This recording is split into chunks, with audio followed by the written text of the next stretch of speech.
What's up? We're the Box Score Boys, and we're here with our first episode. I'm Justin. I'm Mikey. And I'm Jason. To start off, we're going to be looking at our performances of the week. My performance of the week was the Mavericks blowout against the Clippers. The final score of this game was 124-73, and the Mavericks blew out the Clippers with a 50-point lead by halftime, which is unheard of. And to be honest, I think this just shows how much the Clippers rely on Kawhi Leonard.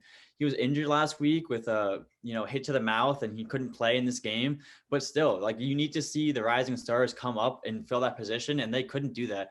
And even with KP out, Luka Doncic was able to take this team to a victory, and not even just a victory, but a massive blowout. So what do you guys think about this game? Really, I think it just shows the lack of leadership coming from Paul George. I think dating back to his Pacers days, he couldn't take them to any kind of finals or really go far in the playoffs. I think in OKC, he was the second guy to Russ. And obviously here with the Clippers, he is the second guy to Kawhi. And I think he just doesn't demonstrate the leadership that he needs to guide a team. And I think if the Clippers were to have Kawhi go down for a longer period of time, I think they'd be in a real bind. I think really Paul George is another Kyrie Irving, a good secondary piece, a great player, an all-star, sometimes an all-NBA caliber player. But at the end of the day, he's not your LeBrons, he's not your Kawhis. He's never going to take a franchise to the finals on his back. He's just not that type of player. He's a great secondary piece, but really I think it just demonstrates his weaknesses as a player and as a leader on this Clippers team.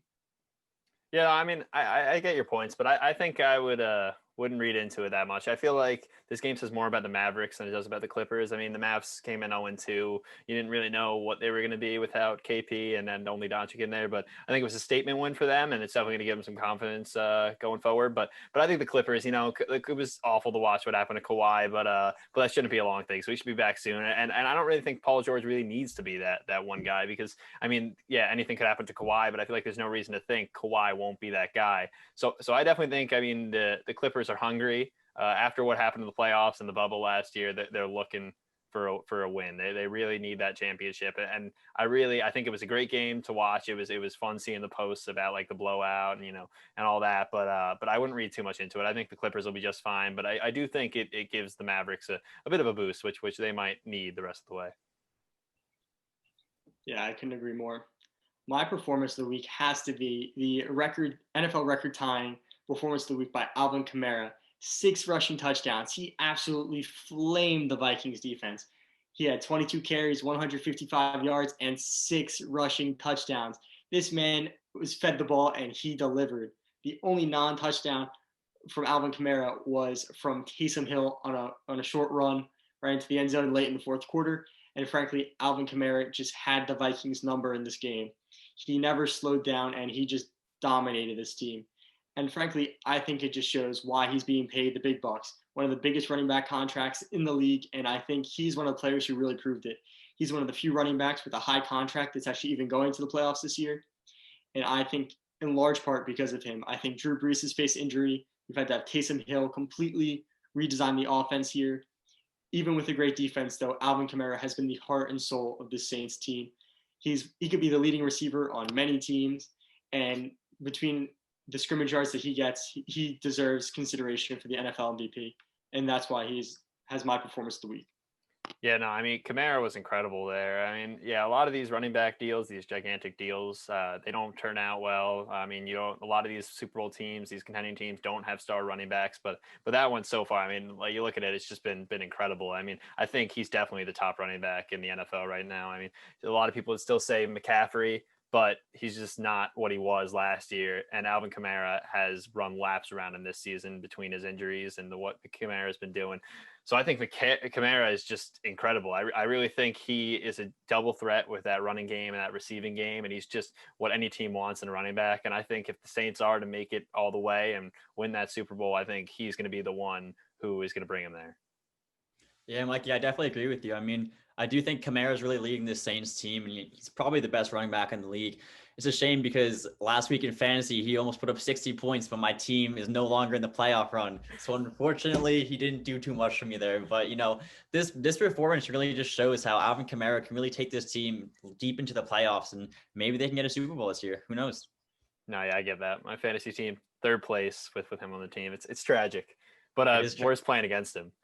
but yeah, my performance of the week. I actually have two, and they're both pretty similar, but they're both underdogs in the NBA, beating the big giants, the David versus Goliath matchups. The first one I have is the Knicks beating the Bucks 130 to 110. I thought it was huge. I mean, I don't think it has too many implications for the league. I think the Bucks will be just fine. I think the Knicks, there's no reason to think they'll be a playoff team or anything like that. But I definitely think it's a great sign for that young talent, that young Knicks team, even though they were led by Julius Randle. I mean, Randle, like that, it was a great performance, 29 points, 14 rebounds, 6 assists. Like, and that's all you could ask for him. But I really think the big sign here for the Knicks was 59% 3-point percentage. I mean, that's been their weakness the last season, their weakness in the preseason here and the early season. So I think that they shot that was a huge reason that they won this game. And I mean, the Bucks were awful from three. So you really see them the 3-point percentage, how important it is to these games. But I think that was a huge game because the Bucks, I mean, it may not have too many implications on them. They'll be just fine. But showing, I mean, this team needs to be deep to win it all. I mean, they're one of the favorites to win it all, but they need to be deep. And blowing these games is not a good sign. I mean, they may just walk it off and be fine, but it definitely shows that they need depth to go all the way. Yeah, and I mean, like from a Bucks standpoint, they're still working all the kinks out. It's very early in the season, and they've had less practice time than they usually would. And a loss like this obviously sucks for them, but they're going to move through it. They're going to get better. They had the best record in all of the NBA last year, and I would not be shocked they put up similar numbers this year. But for the Knicks, it's really big. I mean, they have a very young team, and especially with their new draft pick, Obi Toppin, who a lot of people have eyes on, I think this Knicks team is really making a progressive move, especially away from the losing trajectory that they've had over the last couple of years. So this is definitely a big win for the Knicks program, and it's going to be interesting to see if they can keep pulling off big wins like this moving forward. Yeah, I agree with both you guys, and that you shouldn't look too deep into it. It's early in the season. It's definitely just a fluke. But at the same time, Giannis just signed a 5-year extension. I mean, this dude is here for the long run. He got paid an absolute ton of money to do so. But I think he has to be concerned about winning a title. I mean, that's always been his goal. He said it in the media, he said it through social media, and he said it vocally that he wants to win a title in Milwaukee. And he's there for the long run, and they want to put the pieces around him to win. I think these are frankly just games you cannot lose. The Bucks should be 3-0 at this point in the season. They should not have lost this, especially by a 20-point margin, an absolute blowout. I think it's just concerning that it's the same things that we've seen in the playoffs before. Milwaukee playing really well and then just hitting a cold streak, not playing well, as seen with this game against the Knicks. I think it's just signs of the Bucks. Do I think Giannis will win a title in Milwaukee? I don't know. It's not the star city. They can't attract the star talent. And really, I think they're just going to fall into the same old ways of just blowing big situations. And I think they should be 3-0 right now. It's a shame that they're not. Yeah, no, it'll be interesting to see how they respond to it. But from a Knicks perspective, I mean, it's great to see that young team. I mean, Knicks do well like that. But I'm excited to see what they do when they get their 2 first-round picks back, because I mean that's going to help out. So yeah, I mean, I also have another performance of the week, similar type game, but a bit different in the implications. I had the Cavaliers blowing out the Sixers 118-94, and the Cavaliers were 5.5-point underdogs. So they weren't huge underdogs, but no one really thought that they were going to win against a great playoff team that was the Sixers. So I feel like that was big. I mean, they had their young guards, Colin Sexton, Garland, they were killing it out there. Larry Nance Jr. was 5 for 6. I mean, he was killing it out there too. And Andre Drummond, he's been in the league a long time, but he's still young, and he was putting up some numbers at center. So I feel like, I mean, the Cavs are 3-0 now. I mean, I wouldn't again read too much into it, but I think this one I would read a bit more into, just because the Sixers, they'll probably be fine, but the Cavs,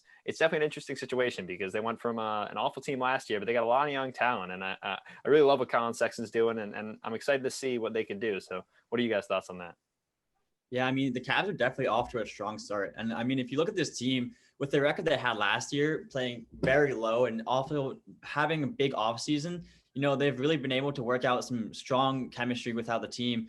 And, they have a lot of rising stars, they're a very young team. And to get a win over the 76ers, where they had a very strong team last year and build it on it with Dwight Howard, Green, and a couple other players, this is really a big win for the Cavs. And to start off 3-0 is great for them. So I'm interested to see if they're going to continue to get wins like this moving forward, or if it's just a very early luck of the start. So we'll see. Yeah, I mean, I always love teams like this, young pieces, hungry players. Colin Sexton, I mean, you've seen his defensive prowess. The man is there to play defense. He can score buckets too. I love young teams. I mean, they have so much talent, and then the veteran leadership and Andre Drummond. And yeah, I think it's a team poised for success. I think obviously they have a long ways to go, but this was definitely a statement win and a win that it was very nice to get. Uh, I don't know what their future looks like with the playoffs. I believe they will make the playoffs, but I think it's just an exciting win early in the season and great things to come for the Cleveland Cavaliers. Yeah, no, definitely great points. And the Knicks and Cavaliers actually play, so I guess we'll see how they respond to their big underdog wins. But that actually brings us into our next segment, overreactions or not. So this segment is just gonna be a little fun game. So I'll say a claim that a sports fan might think, and you guys will tell me if it's an overreaction or if it's a valid claim. So some may think it's a hot take, some may think it's a valid take. But that's for you to decide. So the first one's actually going right for what we just said. The Cleveland Cavaliers will make the playoffs. So they started 3-0. They're playing the Knicks. They're averaging over 122 points per game, and they're only averaging 109 against. They played against the Hornets, Pistons, and Sixers, and their schedule remaining is the 10th hardest with a 516 win percentage. So I mean they have young guards like we said, and Andre Drummond. So is it an overreaction to say that the Cleveland Cavaliers will make the NBA playoffs this year? Justin, what do you think?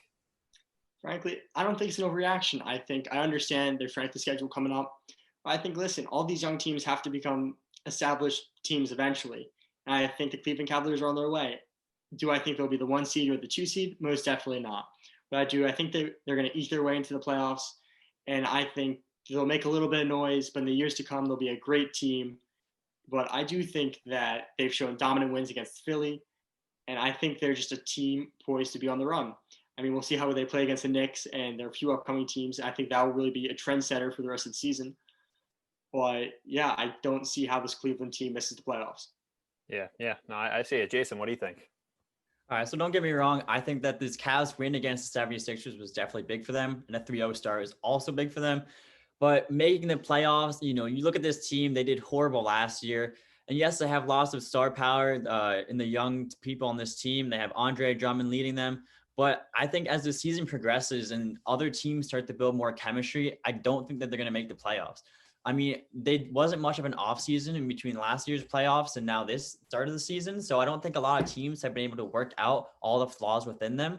And I think you see a very more evenly matched NBA this year. You have stars on almost every team. And unfortunately, I just don't think that the Cavs have that star power that they're going to need to take them to the playoffs. And if they do, I think that they maybe make an A seed. So there is a possibility, but overall, I think this is a little bit of an overreaction just based off a 3-0 start. So we'll have to see. Yeah, no, I feel that, but I think I have to agree with Justin. I mean, I feel like the East is just so open. I mean, the West for the past few years has been dominant, so many great teams, but the East, they have the Bucks, but then it's kind of open. I mean, you got the Sixers, the Celtics, but I feel like there's a lot of space in that lower half of the playoffs. I feel like 7-8 seed. I really think a good young team like the Cavs could sneak in there. A 72 game season is short because of the virus, the pandemic. So I feel like they could really take advantage of that. Just kind of go on a run throughout the entire season, will win some games that they're supposed to lose and really just sneak right in there. I mean, I don't know if they'll do anything once they get there, but I don't think it's an overreaction to say that they'll make it there. And I think that it's actually very plausible of a scenario. So I think with these young guards and Andre Drummond, I mean, I think they could definitely be a playoff team this NBA season. So that moves into our second overreaction or not. So we're actually moving to the NFL. So going into week 17, is it an overreaction to say that the winner of the NFC East will win at least one playoff game?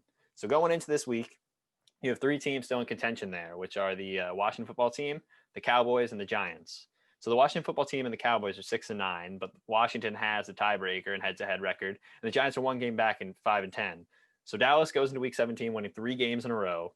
And Washington football team has beat the Steelers. The Giants have beat the Seahawks, both great teams.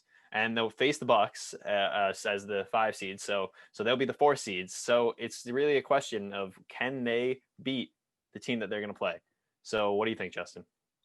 Frankly, I think it's not an overreaction only on one condition, and that is if the Washington football team wins the NFC East. I think their defense is very dominant. I think they have some great pieces on their front seven. They got Chase Young and Jonathan Allen and Montez Sweat. And I think really they get after the quarterback. They get after the ball. They don't let you run a lot. They charge it down your throat. And I think if they eke their way into the playoffs, they could win a game. And also, offensively, I think it's very dependent on their quarterback situation. Obviously, we see in the past few days, Dwayne Haskins been released following his strip club incidents and lack of playing ability, and just the man's been all over the place, vowing to come back a better player, a better man for a different team. But frankly, it doesn't matter anymore. It is Alex Smith's show again. Once he comes back from this calf injury, I really feel like he will be a game changer for the Washington Redskins. It will bring back quarterback stability, at least for this playoff run. The man can get the ball down the field. Check down here, check down there. Next thing you know, it's 300 yards. So you've seen what he's done this season. He's been able to get the ball down the field, get it into the hands of the people it needs to. They have an elite wideout in Terry McLaurin, and then a great running back in Antonio Gibson. And frankly, I think with just enough offense and a hell of a lot of defense, they can win a game in the playoffs. Jason, what do you think? Yeah, and I mean this is gonna be close, but to be honest, I think this is a little bit of an overreaction. It's been tough. Let's be honest, it's been tough to watch the NFC East this year. They haven't had a lot of great teams, and you look at these teams' records, and yeah, they have a couple wins under their belts, the ones that are contending for this spot. But this is not, this is not a playoff caliber record. They're gonna go off teams that are ready to play. They have a lot more wins. They have more experience winning, better teams, better chemistry. And I don't think that they're going to have what it takes to pull off a win in the playoffs. Everyone's going to come to play. Everyone wants to make it to the Super Bowl, and everyone wants to win here.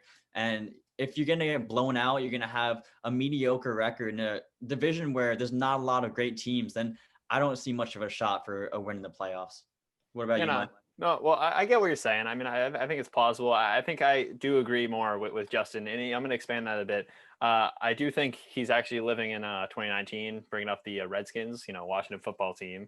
Gotta make sure you get that. But I definitely think that any of these three teams have a shot. I feel like the Washington football team, they get Alex Smith back. He's been through so much. He's just, he's playing hard. He wants to be there. He wants to win. This whole team, this defense is so good. Chase Young is just great. They're just so good. With Alex Smith in that offense, I feel like their offense only has to be good. They don't have to be great. They just have to be good with that defense behind them. And I feel like they could do that with him in there. But also, if they lose to the Eagles and the winner of the Dallas New York game makes it, I feel like they have a good shot too. Going Dallas. Dallas is done great in their past three games. They've been incredible. They've been putting up big time numbers. Their defense is not good. That's just bottom line. But their offense is great. Their offense is incredible because you really look at it. You got three great receivers. You got Amari Cooper in there. You got CeeDee Lamb and Michael Gallup, which are incredible. And Andy Dalton is, he was rocky at the start, but he's really, really fit well into the system. But at the same time, against him, the Giants, they've had a lot of offensive woes. They've not been on offense, but their defense, just like Washington, they're really, really, really putting up numbers. They got a great secondary, a great line there with Leonard Williams. They're really, really challenging the quarterback there. And I feel like if their defense plays well against Dallas, and just if Daniel Jones finds his way, which I feel like he's close to doing, they don't have the wide receiver weapons, but they have Evan Ingram, Pro Bowler, who is questionable as Pro Bowl, but he's a good receiver. I feel like any of these three teams could challenge for a playoff win and could go pretty far. So yeah. So that brings us to our third overreaction or not, which is moving to yet another sport, the MLB. So it is will the Padres win the division in the NL West? So the overreaction is the Padres will win. So in a 60-game season in 2020 here, they went 37-23. They lost the Dodgers by 6 games, but the Dodgers went on to win the World Series, were clearly the best team out there. But they were 4th in team OPS and home runs and 8th in team ERA. So they were doing well on both sides of the ball. And they have Fernando Tatis Jr. in the lineup, Manny Machado, Trent Grisham, Eric Hosmer. They got those guys. And in the past 2 days, they've traded for 27-year-old Blake Snell from Tampa Bay, who was a Cy Young 2 years ago and is top 10 in ERA, K percentage, and batting average against in the last 3 years. And runner-up to Cy Young this year in the NL, Yu Darvish.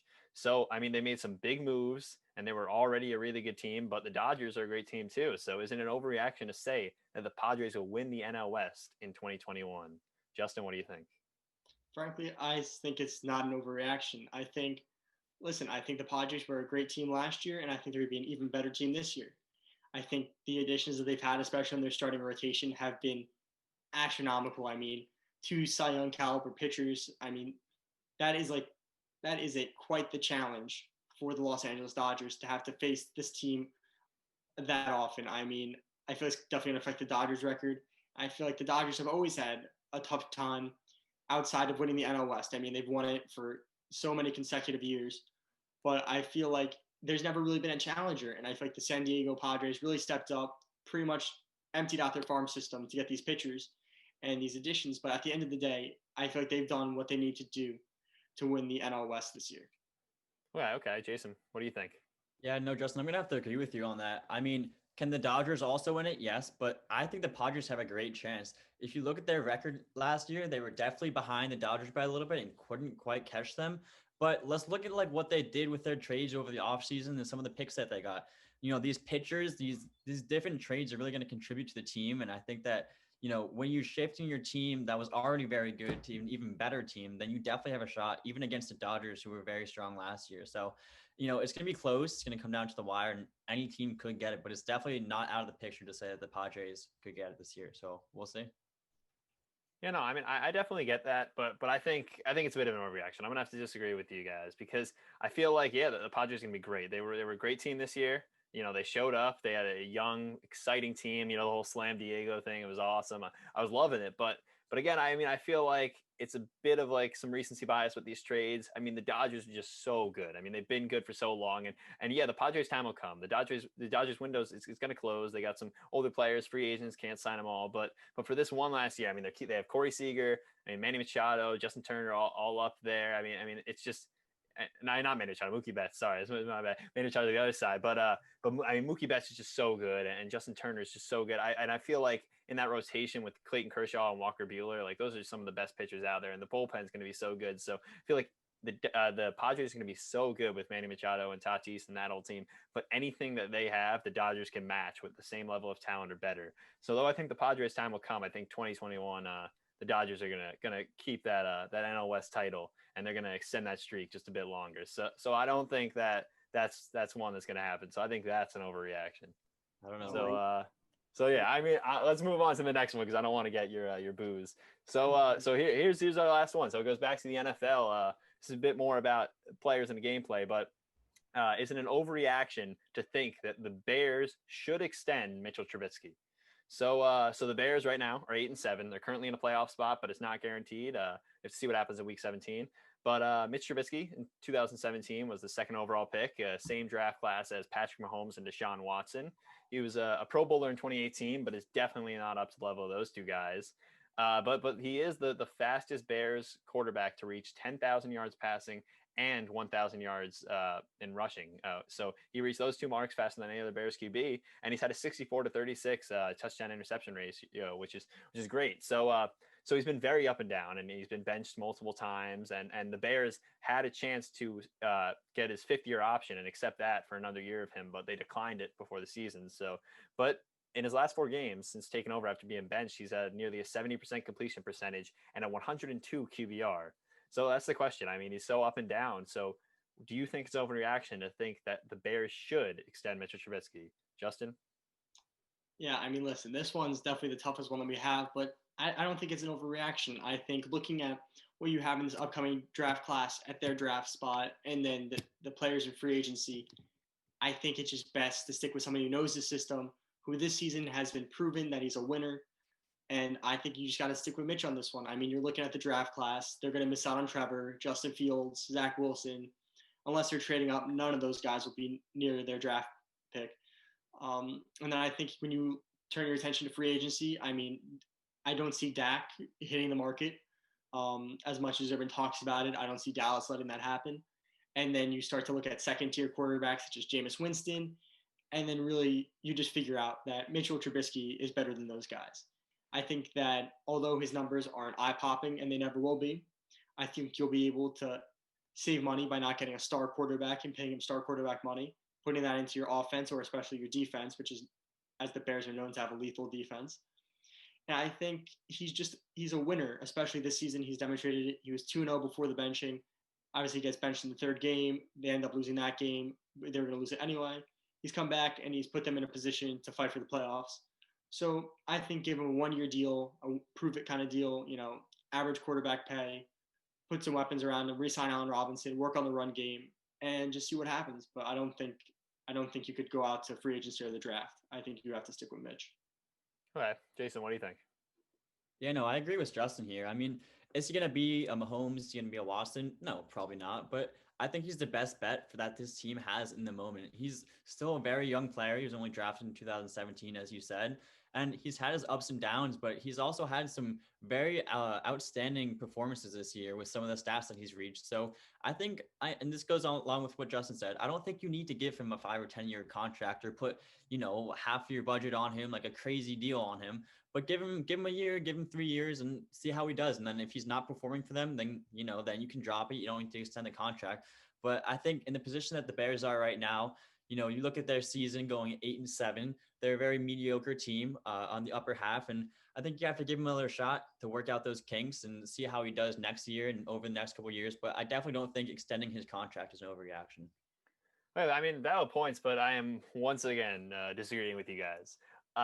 I'm a similar sense actually to the Padres one. I feel like it's recency bias. I feel like he's been great in the past few games. The Bears fighting for this playoff spot, but at the same time he's been so up and down. And this Chicago fan base is such a great fan base. They love to win, they hate losing, and I feel like you just can't take that inconsistency. And I feel like he's had years to prove himself to be one of those great QBs. I mean, 4 years, and he wasn't, and that's why his 5th-year option was declined. I feel like you could get a QB to his level that is more consistent, more of a a consistency guy that'll just be there every day, just working hard. And not saying he won't, but for less money. I feel like he's not going to get a lot of money. He's not going to get Mahomes money certainly, but he's still a big name. I think he'll get a lot of money, and I just don't think the Bears can afford that right now. I think they get a QB that'll work just as hard and do just as well for less money, and keep that stellar defense that they have together, and keep Allen Robinson, so those offensive weapons. I think their major winning team has a great defense. I mean, it always has been and it always will be. And I think to focus on a QB who has shown to be super inconsistent in his years with the team is just not a great path. So I think it's an overreaction to say that the Bears should extend Mitch Trubisky. Yeah, I think regardless, I think the Bears are going to end up kicking themselves the opportunity from Mahomes, Watson. At the end of the day, they're going to be wishing that they didn't even have to have this conversation. They want to be extending Mahomes or Watson. So it's tough. It's really just a losing situation for them. But that transitions us over to our best bets and games of the week to watch. So we pick our best bets for the week and the best game that we think it's just going to be an epic showdown. And our losers of the week, we're going to keep tally. And the loser has to drink hot sauce. So if you lose this week's bet, you will be drinking hot sauce in the next episode. I don't like spice. Not me. It's going to be like spice. Well, no. My bet's the best, so that's my bet's a lot. Me, but honestly, I'm excited to see Justin There's no drink. way it loses. It's guaranteed. Okay. Easy money. It's free money. Okay, we'll say it, and we'll see. We'll see next episode. All right, well, rolling in. I got the Browns and the Steelers over 42. I think the Steelers want blood, and especially their new quarterback, Mason Rudolph. Big Ben being benched for Week 17, and frankly, I don't know how much it changes this thing. I think it's two very defensive teams. I understand that. But I think the Browns have a lot to play for, and I don't see them letting their foot off the gas. I think they're going to run Nick Chubb and Kareem Hunt down the Steelers' throat. I don't think the Steelers are the team that they're made out to be, and I think the Browns are going to have the opportunity to score plenty of points throughout the game. And frankly, I think Mason Rudolph, I'm sure he's not that happy for getting hit over the head with that helmet, and I think he's going to want revenge. I think he's going to try his hardest to light up this Browns defense, which has obviously in recent weeks seen its flaws, letting a 45 to the Ravens. I mean, it was a high-scoring game. It was a high-octane game for that game, but it also demonstrated the weakness in the Browns defense. And then going into my game of the week, we have the Packers-Bears. As we discussed, the Bears control their own fate in this one. If they win, they're in. If they lose, they're out. So it's going to be an exciting game. Aaron Rodgers playing lights-out football, 44 touchdowns, 4,000 yards, 5 interceptions. As we talked about, inconsistent quarterback play for Mitchell Trubisky with the last 3 weeks scoring 30-plus points in each game. I think it's going to be a great game to watch. I think both teams have a lot to play for. There's still positions, there's still seeding battles going on with the Packers and the Saints. And frankly, I think it's going to be a high-scoring game. On the Packers side and on the Bears side, I think they're just going to be full throttle, as with the Browns and Steelers. I think they're going to be two great games to watch. And yeah. Yeah, I mean, no, those are definitely great games, and but I think Steelers with that over with Mason Rudolph in there, I think I see some hot sauce in your future. I don't see them scoring that many, so we'll see about that. We'll see that, but I'm going to mine now. So my best bet is Ravens Bengals over 44.5. So I mean, I think this is a great bet because Baltimore, unlike the Steelers, are they're still playing for the playoffs. I know the Browns are, but they're still playing for the playoffs. They still have a great chance of making the playoffs, but it's not a lock. You know, they're in there with the Dolphins, the Browns, the Colts. I mean, it's a really close race there. So I think that they're going to be really hungry. Lamar is going to really be playing for something. I think it's going to be a great game. But seriously, I mean, the Ravens past 4 games, 34 points, 47 points, 40 points, 27 points. I mean, you don't get more dominant than that. So there's no reason to think that they're going to slow down this week when they're playing for something big. So, but then on the other side, I mean, the Bengals, you know, they're not playing for a playoff chance. They can't make the playoffs, but they've been hot. They've been doing well. I mean, they've scored 64 points in their last 2 games. They've won some big games. They've looked better. So I think over 44.5 is definitely a good bet. I mean, I see this being a great game, an offensive game. I mean, I feel like the Ravens may blow it out, but that's good for the over. So that's my bet. And then my best game, I mean, I got to go with the Giants Cowboys. I mean, it's a great rivalry, one of the best rivalries in all of football. I mean, it's been that way for so long. And then, yeah, you could say these teams, you know, they're bad teams, they're NFC East teams, but seriously, they're hungry. I mean, and they won't know. They got a 1:00 game, and they're not going to see if they're in the playoffs, whoever wins it, till 8:00 because Washington plays in Sunday night. So whichever team wins this game will be in this playoff spot unless Washington can win. So if Washington loses, I mean, that's theirs for the taking. So I think this is like a great offense in Dallas against a great defense in New York, you know, and Dallas defense is not good. New York's offense is not good. So I think it's just a battle of the strengths and the battle of the weaknesses. So Dallas on a 3-game win streak, they've scored a lot of points in those 3 games. I mean, New York beat Seattle. I feel like this is going to be a great game to watch and a great game for these 2 fan bases and for just the country. I mean, it's a great rivalry, and I'm excited to see who wins and if they can make a playoff spot if Washington loses and what they can do with it. So that's my game of the week. I mean, yeah, that's definitely a big game to watch. I'm going to watch that game, but I do smell some hot sauce coming your way with that Ravens Bengals. I smell some hot sauce. And you know what? Speaking of hot sauce, if I lose my bet, I'll drink 2 cups of hot sauce because I'm so confident that the Nets are going to beat the Hawks with at least a 7-point lead. I will drink 2 cups. Now, let me tell you why. Hawks starting off 3-0. My bad. 0-3. This team has no star power. They're not even coming close in these games. It's embarrassing for them. And then you look at the Nets on the other hand. I truly do believe that these Nets are going to go on to verse the Lakers in the finals this year. Like, what a matchup that would be. I mean, you have Kyrie and KD as your starters, your main starter, putting up mid-20s to 30 points a game, plenty of assists, rebounds, other stats. They're really carrying this team. But then you look deeper into the team, coming off the bench, you got Caris LeVert. You got plenty other players who are really playing professional caliber people. So this team is all around a great team, and it's very new. But you know, let's look at the Nets. Like, they made the 8th seed in the standings last year, and now you take 2 stars on top of a team that could already make the playoffs, and they're already off to a great start. So no doubt do I think that the Nets are going to win by at least 7 points against the Hawks. But moving on, that's in your future. Yeah, I think Trae Young. I think Trae Young is going to hand deliver your hot sauce to you. I don't know. We'll see, Trae Young. I mean, I don't know. I mean, those last 2 losses for the Nets have not looked good, but guess we'll see. It's an early start in a late season, so we'll see. But my best game of the week is going to have to be Cavs versus Magic next Monday. We've kind of talked about the Cavs start, you know, how they've been doing with Andre Drummond and some rising stars. But for both these teams to be 3-0 currently and then to play next week is kind of outstanding. The Cavs did bad last year. Even the Magic, they did make the playoffs, but they lost pretty bad to the Bucks. So both these teams struggled last year, but to have a start like this is pretty remarkable. So I am very interested to see when they match up next week, who's going to come out victorious, how their records are going to stand throughout the rest of the week. They obviously have 2 or 3 games in between then. So we'll see if their records change or if this is just a little fluke from the beginning where they start with 3-0. But, you know, a Cavs Magic matchup is definitely something to watch next week. So.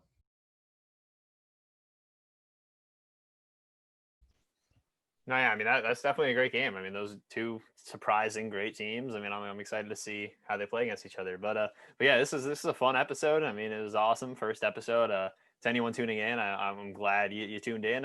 If you had any ideas about any of our bets or any of the overreactions, if you wanted to chime in on that, feel free to do so. I mean, we love interacting with anybody who wants to talk about sports. So yeah, I mean, I'm excited to keep this going with you guys and had a great first episode.